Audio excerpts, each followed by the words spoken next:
بسم اللہ الرحمن الرحیم۔ السلام علیکم ورحمۃ اللہ وبرکاتہ۔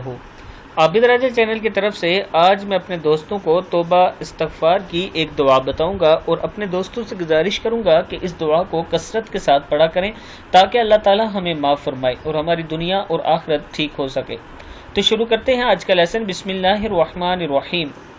وَمَن يَعْمَلْ سُوءًا أَوْ يَظْلِمْ نَفْسَهُ ثُمَّ يَسْتَغْفِرِ اللَّهَ يَجِدِ اللَّهَ غَفُورًا رَحِيمًا، اور جو برا عمل کرے یا اپنے نفس پر ظلم ڈھائے پھر اللہ سے توبہ یعنی مغفرت طلب کرے، وہ اللہ کو بخشش والا مہربان پائے گا۔